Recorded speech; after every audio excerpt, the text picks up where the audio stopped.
Bismillah, Assalamualaikum warahmatullahi wabarakatuh. Salam sejahtera untuk kita semua. Adik-adikku sekalian, saya Andi Sudimas Sulaiman, Gubernur Sulawesi Selatan, mengucapkan selamat datang dalam program Smart School Dinas Pendidikan Provinsi Sulawesi Selatan. Hari ini adik-adik sekalian akan mengikuti pembelajaran hybrid dalam program Smart School. Aplikasi Smart School adalah sebuah pendekatan dengan tetap mengedepankan sebuah pendidikan dengan digital approaching, untuk kemudian mengedepankan kualitas dan mutu pendidikan yang diterima siswa secara seragam di seluruh wilayah Sulawesi Selatan, termasuk di pelosok-pelosok. Program ini bukan hanya memberikan kepada adik-adik sekalian pengalaman belajar yang baru, namun juga memberikan fasilitas kebutuhan dengan fitur bermanfaat seperti rekaman video pembelajaran yang dapat diulang, trik-trik penyelesaian soal, ujian-ujian, serta sarana konsultasi pembelajaran dari guru-guru terbaik di Sulawesi Selatan.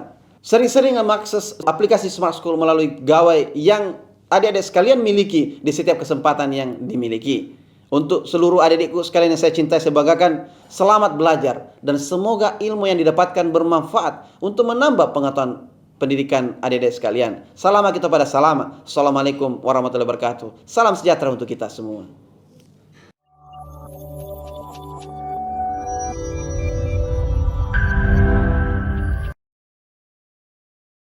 Bismillah, Assalamualaikum warahmatullahi wabarakatuh. Alhamdulillah, senang sekali bisa ketemu lagi dengan Ananda Generasi Semar. Saya Subandi Latif, guru geografi. Generasi Semar berkarakter cerdas.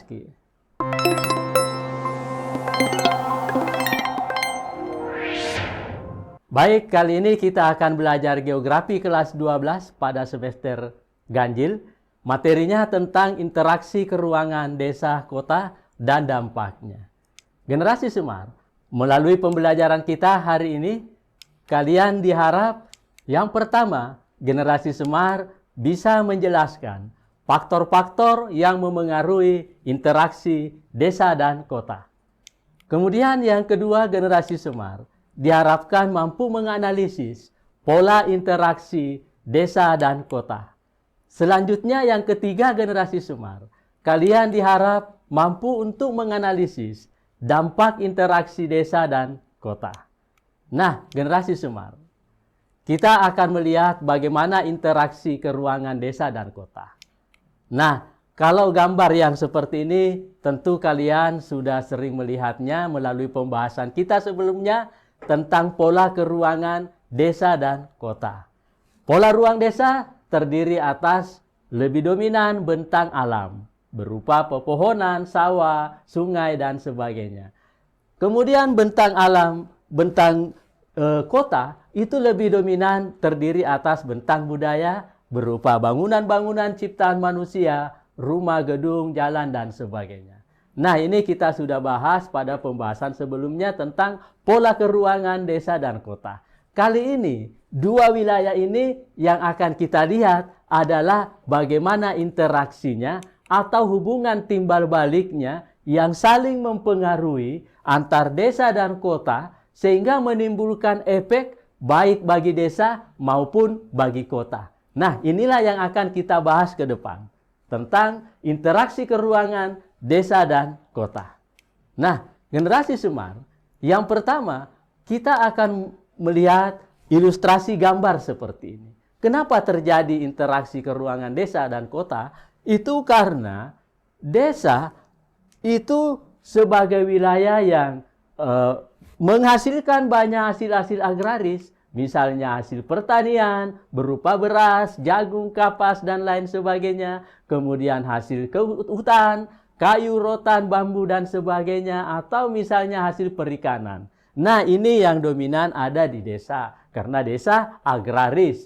Kemudian kota, di kota itu terdiri atas beberapa industri atau banyak industri. Nah, hasil pertanian itu diolah misalnya di kota. Terjadilah interaksi antara desa dan kota. Karena misalnya hasil pertaniannya diolah menjadi beberapa produksi, baik itu pakaian, mebel, dan sebagainya. Ya, kemudian dipakai oleh masyarakat desa dan kota. Nah, ini merupakan bentuk interaksi desa dan kota. Mereka menjalin hubungan yang timbal balik yang memiliki dampak baik bagi desa maupun bagi kota. Nah, ini hubungan yang saling membutuhkan, bahwa desa dan kota itu saling membutuhkan. Selanjutnya generasi smart, kita akan melihat beberapa faktor yang memengaruhi interaksi desa dan kota. Nah, ini dikemukakan oleh Edward Ullmann. Faktor yang pertama yaitu adanya wilayah yang saling melengkapi atau regional complementary. Nah, misalnya ini diilustrasikan oleh Edward Ullmann ya. Misalnya wilayah A. Wilayah A itu surplus atau berkelebihan akan sumber daya X. Apakah sumber daya X itu beras, jagung, atau ternak, atau hasil lainnya. Tapi misalnya dia minus sumber daya Y. Dan juga minus sumber daya Z. Nah, ini wilayah A. Lebih bagus mungkin kita lebih real ya. Kita ambil salah satu kota di wilayah Sulawesi Selatan. Wilayah A ini kita ganti misalnya Kabupaten Pindrang. Kabupaten Pindrang ini lumbung beras nasional. Nah, surplus akan sumber daya X atau surplus akan beras. Tapi di sisi lain, Kabupaten Pindrang ini mungkin minus sumber daya Y berupa hasil ternak atau daging dan sebagainya. Dan juga minus akan hasil industri. Nah, kemudian ada wilayah B. Ya, wilayah B diilustrasikan oleh Ullmann bahwa wilayah B ini minus sumber daya X dan surplus sumber daya Y. Kemudian minus sumber daya Z. Nah, kita ambil yang lebih real ya, yang detail di wilayah kita. Wilayah B ini misalnya kita ganti Kabupaten Tanah Toraja. Kabupaten Tanah Toraja misalnya, dia minus sumber daya beras misalnya. Ya, tapi dia surplus sumber daya yang berupa hasil peternakan, daging, dan sebagainya. Dan di sisi lain, minus akan hasil industri. Kemudian ada wilayah C. Wilayah C ini misalnya kita ibaratkan kota Parepare. Kota Parepare minus misalnya beras. Ya. Kemudian minus juga hasil peternakan. Tapi di sisi lain, kota Parepare ini surplus akan hasil industri. Maka generasi smart, inilah yang dimaksud oleh Edward Ullmann. Karena adanya wilayah ini, ya, yang saling melengkapi, misalnya wilayah A dan wilayah B, kota Pindrang dan Tanah Toraja, ini mereka saling berinteraksi, menjalin interaksi karena dua wilayah ini saling melengkapi. Demikian pula wilayah A dan wilayah C, Pindrang dengan Parepare, juga terjalin interaksi karena mereka saling melengkapi kebutuhan wilayahnya masing-masing. Demikian pula antara wilayah B dan C, atau tadi kita ibaratkan Kabupaten Tanah Toraja dan kota Parepare. Terjalin interaksi kedua wilayah tersebut karena dua wilayah ini saling membutuhkan.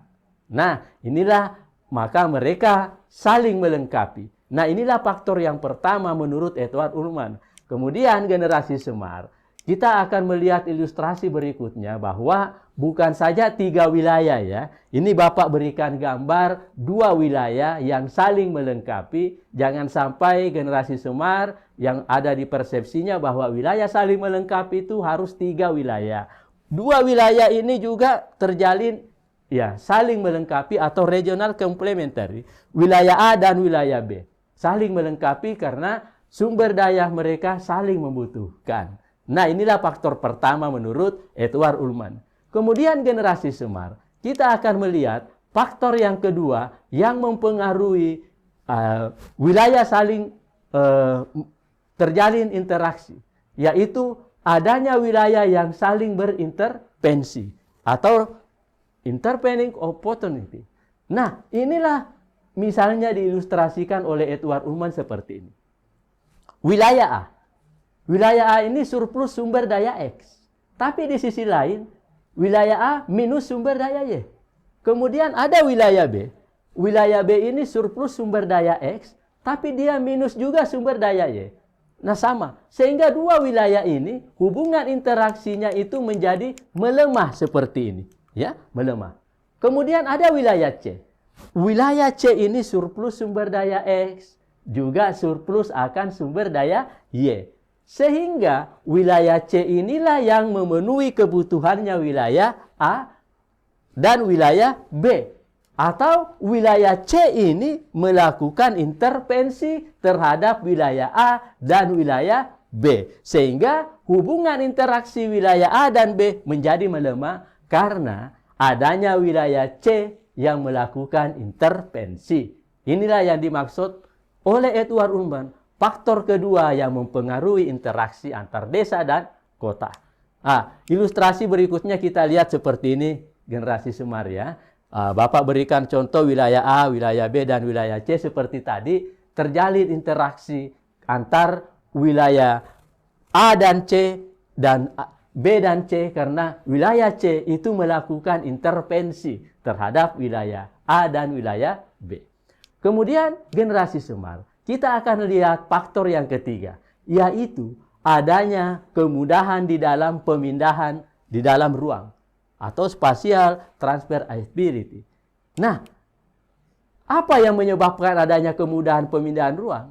Yang pertama, karena adanya jarak mutlak dan jarak relatif antar wilayah. Apa itu jarak mutlak, generasi Semar? Jarak berdasarkan satuan ukur ya. Misalnya kilometer, meter, dan sebagainya. Nah, misalnya Bapak beri contoh jarak kota Makassar Parepare. 150 km. Itu namanya jarak mutlak. Apa itu jarak relatif? Jarak relatif itu adalah jarak tempuh. Ya, ada orang yang menempuh Makassar Parepare jarak tempuhnya 5 jam. Ada yang menempuh 2 jam dan sebagainya. Kenapa? Mungkin perbedaan di dalam menggunakan moda transportasi. Misalnya ada yang pakai jalan kaki, sepeda, motor, dan mobil, maka jarak tempuhnya bisa berbeda-beda. Nah, inilah namanya jarak relatif. Nah, faktor yang kedua yaitu biaya angkut. Ya, biaya angkut ini juga menyebabkan kemudahan dalam pemindahan ruang. Kalau misalnya biaya angkutnya lebih murah, maka pemindahan manusia, barang, dan informasi itu lebih cepat. Ya. Kemudian yang ketiga, generasi Semar, adanya kemudahan dan kelancaran prasarana transportasi. Kalau prasarana transportasinya bagus, lancar, ini juga menyebabkan kemudahan dalam pemindahan ruang. Nah, selanjutnya generasi Semar, Bapak akan berikan ilustrasi berikut ini. Adanya pemindahan barang dalam ruang itu misalnya, ya, wilayah A dan wilayah C dan wilayah B. Ya. Ya. 3 wilayah ini memiliki kemudahan perpindahan barang itu karena jarak yang lebih dekat mungkin, biaya transportasi yang lebih murah mungkin, atau aksesnya yang lebih mudah. Ya. Sehingga kita melihat karena jarak wilayah A ke wilayah C itu dibanding wilayah B yang lebih jauh, maka akhirnya A lebih memilih berinteraksi ke wilayah C. Ya. Nah, ini karena faktor beberapa hal yang mendukungnya. Nah, inilah yang dimaksud adanya kemudahan di dalam pemindahan dalam ruang.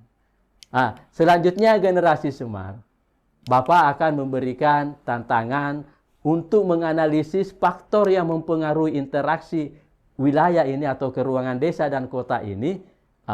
Nanti Anda sekalian akan didampingi, dibimbing oleh Bapak dan Ibu guru yang ada di kelasnya. Kalian Bapak harap untuk mengisi tabel yang ada di atas, ya, melalui analisis yang tadi. Misalnya wilayah kalian pilih bisa rubah ini, ya, sesuai wilayah yang ada di sekitarnya. Bapak kasih contoh Bone Sopeng misalnya. Bapak mau lihat kalian bisa menjelaskan wilayah yang saling melengkapi bagaimana yang terjadi antara Kabupaten Bone dan Sopeng. Apakah ada seperti itu terjadi? Atau ada wilayah yang saling berintervensi antar 2 atau 3 wilayah ini. Bisa kalian tambahkan 2 atau 3 wilayah. Kemudian bagaimana kemudahan pemindahan ruangnya antar wilayah tersebut. Nah, ini nanti Anda sekalian dilanjutkan oleh Bapak dan Ibu guru hebatnya yang ada di kelas untuk mengerjakan ini. Supaya kalian bisa menganalisis sendiri bagaimana faktor-faktor yang mempengaruhi interaksi di wilayah sekitarnya. Nah, selanjutnya generasi Semar. Bapak lanjut dengan materi selanjutnya yaitu kita akan menganalisis pola interaksi desa dan kota. Kita akan melihat bagaimana polanya interaksi desa dan kota ini. Kecenderungannya itu orang minimal menggunakan 3 teori. Kita akan lihat teori yang pertama, yaitu teori gravitasi. Nah, teori gravitasi itu rumusnya seperti ini. Ya, jadi kita akan hitung nanti interaksi kota A ke kota B. Ya, sama dengan K itu nilai konstanta nilainya 1. Kemudian PA itu jumlah penduduk kota A dikali dengan jumlah penduduk kota B dibagi dengan jarak kota A dan kota B pangkat 2. Nah, Bapak ulangi ya. Ya, ini penjelasannya. IAB itu adalah kekuatan interaksi antar kota A dan B yang akan kita ketahui, yang akan kita hitung. Bagaimana cara menghitungnya? Sama dengan K itu nilai konstanta empiris, nilainya 1. Ya. Kemudian PA itu jumlah penduduk kota A, ya, dikali dengan jumlah penduduk kota B. Ya. Kemudian dibagi dengan jarak mutlak kota A ke kota B di pangkat 2 Kang. Nah, ini rumusnya ya, untuk menghitung teori gravitasi antar satu wilayah ke wilayah lain. Nah, untuk lebih jelasnya kita akan mencoba latihan soal berikut ini. Ya, misalnya diketahui jumlah penduduk kota A sebanyak 20.000 orang. Kemudian kota B sebanyak 10.000 orang. Kota C sebanyak 30.000 orang. Selanjutnya, jarak kota A ke B itu adalah 50 km. Dan jarak kota B ke kota C adalah 100 km. Nah, generasi Semar, yang ditanyakan, manakah dari ketiga kota tersebut yang lebih besar kekuatan interaksinya? Kita akan hitung kekuatan interaksi antar 3 kota tersebut. Apakah interaksi antar kota A ke kota B atau interaksi antar kota B ke kota C? Jadi kita akan membandingkan kekuatan interaksi antar kota A ke kota B dan kota B ke kota C berdasarkan data yang ada pada soal. Nah, bagaimana kita langsung mengerjakannya ya? Kita akan masukkan ke rumus. Kita jawab menggunakan teori gravitasi. Teori gravitasi rumusnya seperti ini. Nah, kita tinggal masukkan datanya tadi. Ya, kita akan menghitung yang pertama, interaksi antar kota A dan kota B. Ya, seperti ini interaksinya, kita masukkan datanya. Tadi jumlah penduduk kota A. Ya, jumlah penduduk kota A itu 20.000 jiwa. Ya. Ya. Kemudian jumlah penduduk kota B 10.000 jiwa. Ya. Nah, ini ya. Ya. Ya. Kemudian ini dikali 20.000 dikali 10.000. Kemudian dibagi dengan jarak mutlaknya kota A ke B itu 50 km. Pangkat 2. Sehingga kita dapatkan hasilnya ya seperti ini. 20.000 dikali 10.000 itu 200 juta.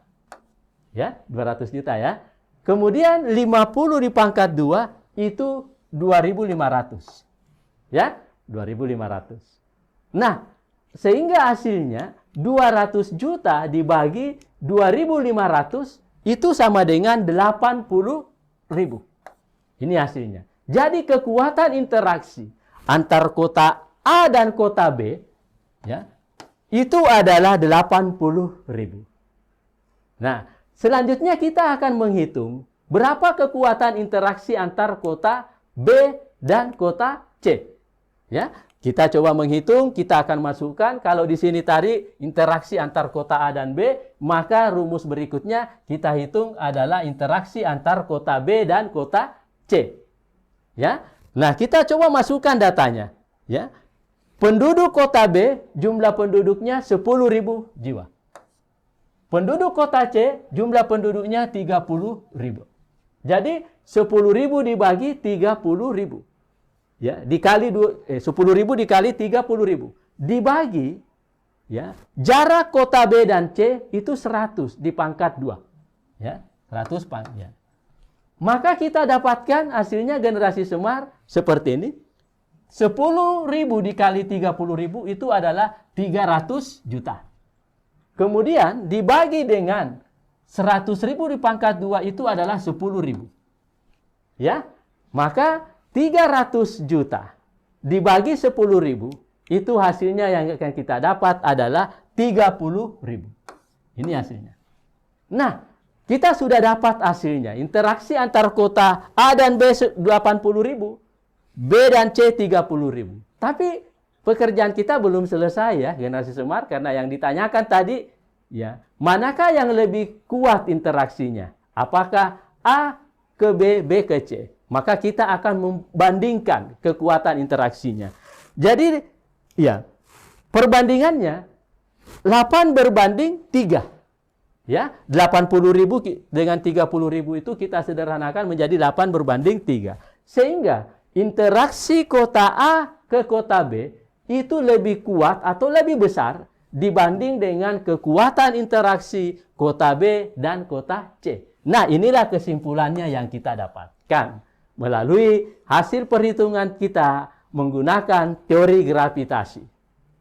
Nah, selanjutnya generasi Semar, ya kita akan lanjut pada teori berikutnya, ya, yaitu ya, teori titik henti. Ya. Ya. Teori titik henti ini dikemukakan oleh Rayleigh. Ya. Teori ini digunakan untuk memperkirakan bagaimana penempatan pusat-pusat pelayanan sosial. Misalnya, kita ingin membangun pasar, bank, atau sekolah, rumah sakit, dan lain sebagainya, terminal, untuk layanan-layanan sosial. Supaya masyarakat di setiap wilayah itu bisa menjangkaunya dengan mudah, maka di dalam penempatan tempat-tempat layanan sosial ini biasa menggunakan teori titik henti. Nah, teori titik henti ini juga menggunakan rumus sebagai berikut, ya. Nah, ini rumusnya, ya. Teori titik henti, ya. Keterangannya seperti ini. Jadi DAB ini adalah jarak lokasi titik henti yang akan kita hitung.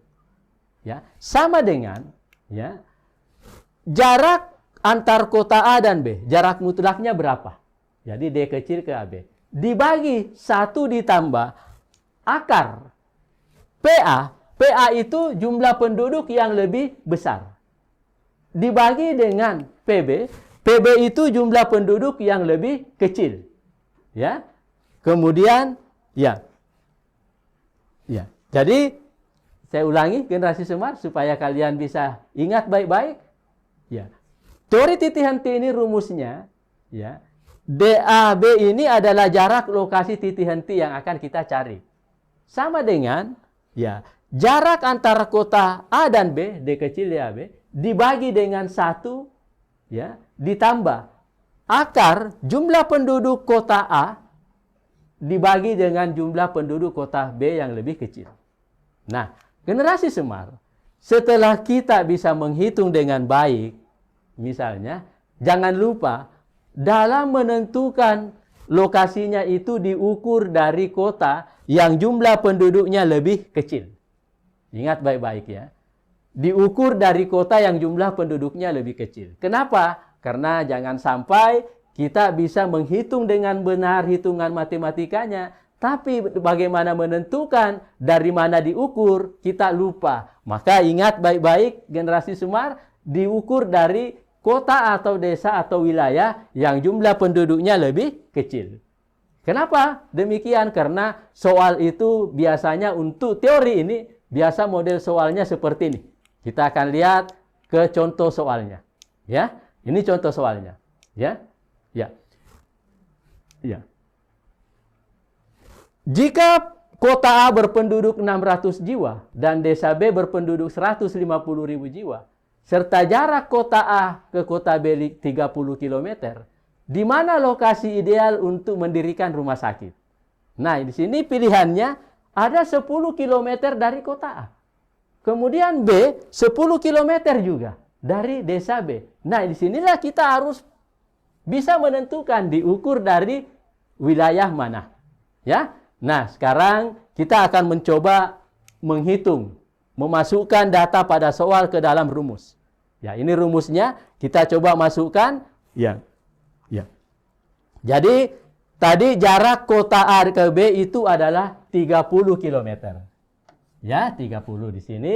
Kemudian dibagi 1 ditambah jumlah daerah yang penduduknya lebih besar, yaitu wilayah A. Kota A lebih besar, 600.000. Ya. Nah, dibagi dengan penduduk kota B atau desa B, yaitu 150.000. Ya. Jadi kita ukur, kita hitung berapa akarnya. Ya, hasil pembagian 600.000 dibagi 150.000. Nah, kalau membagi seperti ini kan kita sederhanakan dulu ya. 600.000 kita sederhanakan 60, kemudian 150 kita sederhanakan 15, sehingga 60 kita bagi 15.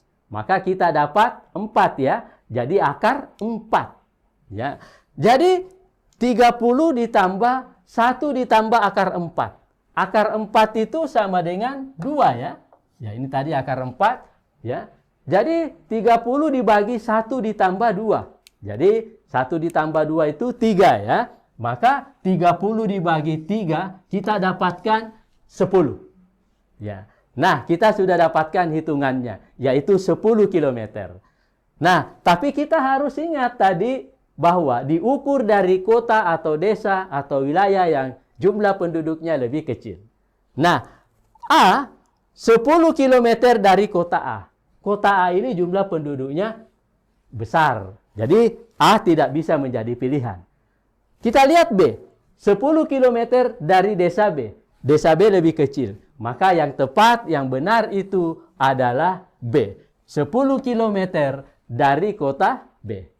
Mudah ya, generasi Semar, cara menghitungnya. Nah, ini contoh soal yang sering kita dapatkan di UTBK maupun ujian nasional, ujian sekolah, dan sebagainya. Model soalnya seperti ini. Nah, generasi Semar, kita akan mencoba mengerjakan soal yang seperti ini yang real di sekitar kita, di wilayah kita. Ya, jadi kita akan mencoba melihatnya seperti ini. Ya, namun sebelumnya generasi Semar, Bapak akan menunjukkan cara Semarnya menghitung tadi ya, cara cepatnya menghitung tadi rumus tersebut. Langsung kita hitung jumlah penduduk kota A dibagi jumlah penduduk desa B. Karena kita mau mengetahui berapa akarnya. Jadi kita sederhanakan 60 dibagi 15 sama dengan 4. Jadi akar 4. Ya, sama dengan 2. Akar 4 itu 2. 2 ditambah 1, 3. Sehingga jaraknya kita bagi 3. 30 dibagi 3 sama dengan 10. Nah, ini cara cepat. Ya, kalian bisa juga menggunakan cara seperti ini. Ya, selanjutnya generasi Semar, kita akan mencoba mengerjakan teori titik henti ini real di lokasi di wilayah kita, sekitar kita ya. Nah, misalnya kita akan praktek ya untuk menentukan lokasi strategis berdasarkan teori titik henti. Misalnya, kita akan membangun stasiun pengisian bahan bakar umum atau SPBU. Misalnya kota yang kita pilih antar Pinrang dan Rapang. Nah, kalian juga nanti bisa memilih wilayah lainnya yang ada di sekitarnya. Silahkan nanti kita hitung lokasi titik hentinya. Kita akan menggunakan Google Maps atau Google Earth yang ada di HP kita masing-masing. Nah, kita coba langkah yang pertama. Ya. Langkah yang pertama yang kita lakukan yaitu kita buka Google Maps-nya di HP kita. Ya, misalnya seperti ini. Ya. Di HP kita, di Google Maps-nya seperti ini. Selanjutnya, kita klik ya tampilannya. Ya, kita rubah tampilannya ini menjadi tampilan satelit seperti ini.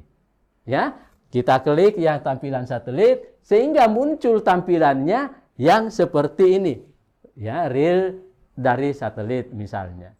Nah, setelah itu kita lanjut ke langkah yang ketiga. Jadi, langkah pertama, kedua, sudah ya, generasi Semar. Diperhatikan baik-baik. Kita buka melalui Google Maps-nya. Kemudian kita rubah tampilannya, tampilan satelit pada Google Maps-nya. Lanjut ke langkah yang ketiga. Ya, generasi smart, langkah yang ketiga yaitu kita cari titik wilayah Rapang melalui pencarian yang ada di Google Maps-nya. Ya, jadi kita langsung ketik titik Rapang misalnya di pencariannya seperti ini, sehingga akan kemudian kita klik direction. Di sini di bawah ada direction, sehingga lokasi titik Rapang itu langsung kita diarahkan ke wilayah tersebut. Nah, ini lokasinya wilayah Rapang. Ya. Nah, selanjutnya langkah yang kelima. Ya. Ya. Langkah yang kelima itu kita ketik titik Pinrang. Ya, pada kotak your location. Di sini ya, kita ketik titik Pinrang. Sehingga pada tampilan smartphone kita melalui Google Maps itu akan kita ditampilkan ya jalan yang menghubungkan kota Pinrang dan Rapang. Ya, ini ya. Kemudian jaraknya itu sudah ada, jaraknya sejauh 20 km. Ya, seperti ini. Ya, setelah kita mengetik titik Pinrang maka muncul seperti ini, ya jaraknya 20 km. Nah, 20 km ini jaraknya antara Pinrang dan Rapang ini dicatat baik-baik karena kita akan masukkan nanti ke rumusnya ya. Nah, kita sudah dapatkan jaraknya antar kota Rapang dan Pinrang dan lokasi jalannya sudah ada. Nah, selanjutnya kita akan masuk ke langkah yang ketujuh. Ya, langkah yang ketujuh kita cari data jumlah penduduk antara Pinrang dan Rapang. Bagaimana cara mencari datanya? Kita buka Biro Pusat Statistik di internet ya. Kita cari ya seperti ini di pencarian.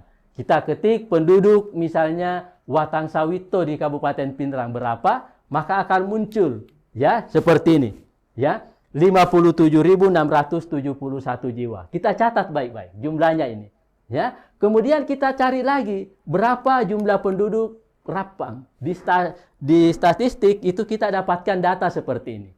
Nah, misalnya Kecamatan Pancarijang itu jumlah penduduknya 31.808. Ya, jumlah penduduknya. Kita catat baik-baik. Nah, data jumlah penduduk ini dan jaraknya tadi yang kita butuhkan untuk menentukan lokasi titik hentinya. Nah, sekarang melalui data-data tersebut, nah, ya kita masuk ke langkah yang ke-8, ya, untuk menghitung titik henti. Ya, nah, rumusnya seperti ini tadi, ya. Nah, diketahui jarak Rapang dan Pinrang hasil pencarian kita tadi 20 km ya. Kemudian penduduk kota Rapang Pancarijang itu 31.808. Tadi hasil pencarian kita melalui Biro Pusat Statistik. Penduduk kota Pinrang Watang Sawito itu 57.671 jiwa. Ya. Nah, kita sudah dapat, kemudian kita masukkan ke dalam rumus. Ya. Jaraknya 20 km. Dibagi 1 ditambah akar. Ya. 57.671. Kota Pinrang lebih besar jumlah penduduknya. Dibagi 31.808. Ya, seperti ini. Ya. Ya. Ya. Selanjutnya, ya. Kita akan hitung berapa kita dapatkan hasilnya, ya. Hasil pembagian 57.671 dibagi ini, ya, kita dapatkan 1,813. Ya. Jadi 20 ditambah 1,346. Itu akarnya, hasil akarnya tadi. Sehingga hitungannya kita bisa dapatkan 8,5 km. Ya, jarak. Nah, di mana lokasi titik hentinya? Diukur dari kota yang lebih kecil jumlah penduduknya. Sehingga usulan lokasi untuk pembangunan SPBU itu yaitu pada jarak 8,5 km dari kota Rapang. Nah, ini real kita menghitung melalui Google Maps ya. Ya. Nah, di mana lokasinya di Google Maps? Kita bisa melihat ya, lokasinya di Google Maps 8,5 kilometer dari kota Rappang itu seperti ini. Ya. Ya. Ya. Jadi lokasinya itu 8,5 km, lokasinya SPBU sebaiknya kita bangun di sini, ya. Nah, menurut hasil hitungan kita. Jadi lokasi idealnya titik henti bisa kita usulkan, kita bisa gunakan lokasi yang terbaik, bisa dijangkau oleh wilayah dari Rappang dan Pinrang, itu adalah lokasinya 8,5 km dari kota Rappang. Nah, inilah generasi Semar, cara kita menghitung menggunakan aplikasi Google Maps ya. Nanti Bapak dan Ibu guru yang ada di kelasnya masing-masing akan mendampingi Anda sekalian. Mencoba mengukur, menghitung lokasi titik henti wilayah yang ada di sekitar daerahnya masing-masing. Lewat bimbingan Bapak dan Ibu guru yang hebatnya yang ada di kelasnya. Nah, selanjutnya generasi Semar. Ya. Kita akan masuk pada teori yang ketiga, yaitu teori grafik. Ya. Teori grafik ini dikemukakan oleh K.J. Kensky. Ya. Ini untuk menghitung kekuatan interaksi dengan melihat indeks konektivitasnya. Nah, indeks konektivitas ini adalah ya semakin tinggi itu karena jaringan jalan yang menghubungkan kota ini semakin banyak atau sehingga memudahkan pergerakan manusia, barang, dan jasa. Bagaimana rumusnya generasi Semar? Rumusnya seperti ini, lebih mudah rumusnya. Ya, beta sama dengan E dibagi P. Ya, beta itu adalah indeks konektivitas. Kemudian E itu jumlah jaringan jalan. Kemudian P itu adalah jumlah kota. Jadi nanti misalnya seperti ini. Ya, ini adalah kota ya. Kita hitung berapa kota? 1, 2, 3, 4, 5, 6, 7, 8 misalnya. Berapa jumlah jaringan jalannya? 1, 2, 3, 4, 5, 6, 7, 8, 9, 10, 11, 12, 13, 14. Jadi 14 dibagi 8. Nah, kita langsung ke contoh soalnya yang lebih realnya. Nah, kita lihat misalnya seperti ini generasi Semar. Ya. Ada dua wilayah. Wilayah A dan wilayah B. Ya. Kita hitung dulu di wilayah A. Berapa jumlah kota di wilayah A? Kita hitung 1, 2, 3, 4, 5, 6. Ya, ada 6 kota. Ya. Kemudian berapa jaringan jalannya? Kita hitung jaringan jalannya 1, 2, 3, 4, 5, 6, 7, 8, 9. Jaringan jalannya. Nah, sehingga 9 ya, dibagi 6. Ya, sama dengan 1,5. Ya, untuk wilayah A kita sudah dapatkan indeks konektivitasnya itu adalah 1,5. Kita coba menghitung lagi wilayah B. Wilayah B kita hitung jumlah kotanya 1, 2, 3, 4, 5, 6, 7. Ya, ada 7 kota. Kemudian jumlah jaringan jalannya kita hitung. Ya, 1, 2, 3, 4, 5, 6, 7, 8, 9, 10. Sehingga kita masukkan ke rumus 10 dibagi 7. Ya, sama dengan 1,4. Ya. Maka generasi Semar hasil perhitungan indeks konektivitas untuk wilayah B itu 1,4. Sehingga kita bisa membuat perbandingannya. Nah, jika dilihat hasilnya maka indeks konektivitas kota A itu lebih tinggi jika dibandingkan indeks konektivitas kota B. Nah, inilah hasil perhitungan teori grafik generasi Semar. Nah, selanjutnya generasi Semar, ya, kita akan melihat analisis dari dampak interaksi desa dan kota. Jadi, generasi Semar, interaksi desa dan kota ini bisa menimbulkan dampak positif. Dan bisa juga menimbulkan dampak yang negatif. Nah, yang pertama, kita akan melihat apa dampak positifnya interaksi desa dan kota bagi desa.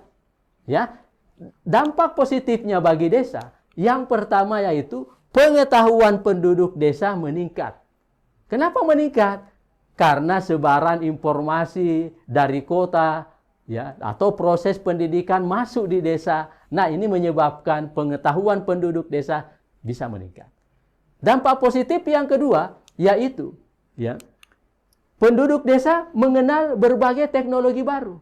Karena masuknya teknologi-teknologi, misalnya teknologi pertanian di pedesaan.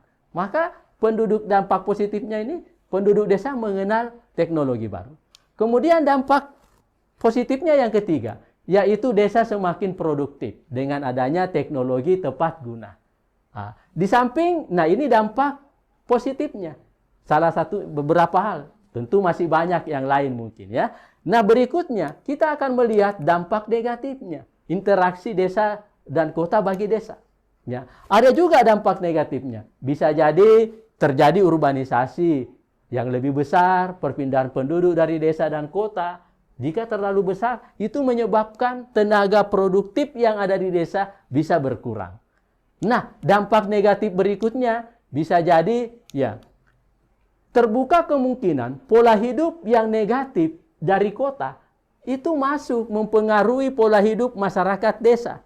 Nah, ini dampak negatifnya misalnya ya. Dampak negatif berikutnya, terbuka kemungkinan akan berkurangnya lahan pertanian, resapan air, kawasan hijau, akibat semakin meluasnya pembangunan dan lain sebagainya.